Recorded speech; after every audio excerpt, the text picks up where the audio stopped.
খাল হচ্ছে কোনো ডাস্টবিন না, যে খালের মধ্যে কোটি কোটি টাকা ব্যয় করা হয় পানি নিষ্কাশনের জন্য, সেই খালে ময়লা আবর্জনা নিক্ষেপের মাধ্যমে সেটি ময়লার ভাগাড়ে পরিণত করে। আমরা সেটা তীব্র প্রতিবাদ এবং তীব্র নিন্দা জানাচ্ছি এবং যথাযথ কর্তৃপক্ষের হস্তক্ষেপ আশা করছি। ময়লা আবর্জনা ডাস্টবিনে রাখা উচিত, খাল নয়।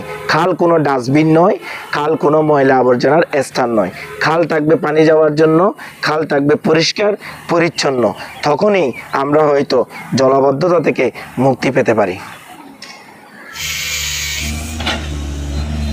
আমি আজকে দাঁড়িয়ে আছি চট্টগ্রামের 1 কিলোমিটার সংলগ্ন ইলিয়াস ব্রাদার্সের মাঠে। এই জায়গায় যেটি দেখতে পাচ্ছেন, এটা একটা পুরোপুরি একটি খালের আকারে চলেই আসছে অলরেডি। এটা কিন্তু কিছুদিন, ঠিক 6-7 মাস আগেও কিন্তু এটা খাল ছিল না, এটা একটা মাঠ ছিল।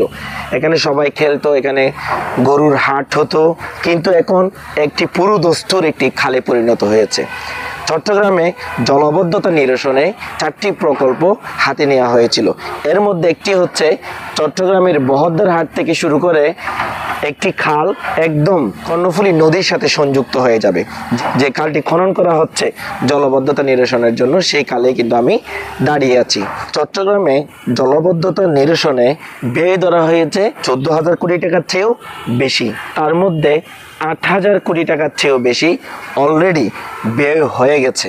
তারপরেও আমরা দেখতে পাই একটু বৃষ্টি হলেই বহদ্দারহাট, জিসি মোড়, মুরাদপুর, চট্টগ্রাম সিটি কর্পোরেশনের আন্ডারে প্রতিটি অঞ্চল প্লাবিত হয়ে যায়। মনে হয় যে এটি সাগরে পরিণত হয়েছে। জলাবদ্ধতা নিরসনের জন্য রাস্তা উঁচু করা থেকে শুরু করে খাল খনন করা পর্যন্ত বিভিন্ন ধরনের পদক্ষেপ চট্টগ্রাম উন্নয়ন কর্তৃপক্ষ হাতে নিয়েছে। শুধু রাস্তা উঁচু করলেই এবং খাল খনন করলেই যে সমাধান হয়ে যাবে তা কিন্তু নয়।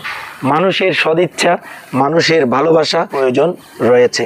মানুষ যদি চায় তাহলে এই খাল পরিষ্কার পরিচ্ছন্ন রাখতে পারে।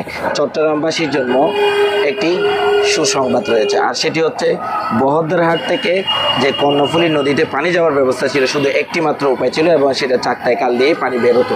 কিন্তু এখন বর্তমানে বহদ্দারহাট বাড়িপাড়া 1 কিলোমিটার হয়ে কর্ণফুলী নদীতে নতুন খাল খনন করা হয়েছে। 2-3 মাসের মধ্যেই হয়তো এটি সম্পন্ন হবে। আমার বামে এবং আমার ডানে আপনারা দেখতে পাচ্ছেন খালের দুই পাশে কিন্তু বসত বাড়ি রয়েছে, বাসা বাড়ি রয়েছে। এই বাসা বাড়ি থেকে প্রচুর পরিমাণে ময়লা কিন্তু এখানে নিক্ষেপ করা হয়। এই পরিমাণ নিক্ষেপ করা হয় যে একটি খাল কিন্তু হয়ে যায় ময়লার ভাগাড়ে, অর্থাৎ খাল হয়ে যায় একটি ডাস্টবিনে। সরকারের আন্তরিকতা, মানুষের সহযোগিতা হলেই হয়তো জলাবদ্ধতা চট্টগ্রামে কমতে পারে।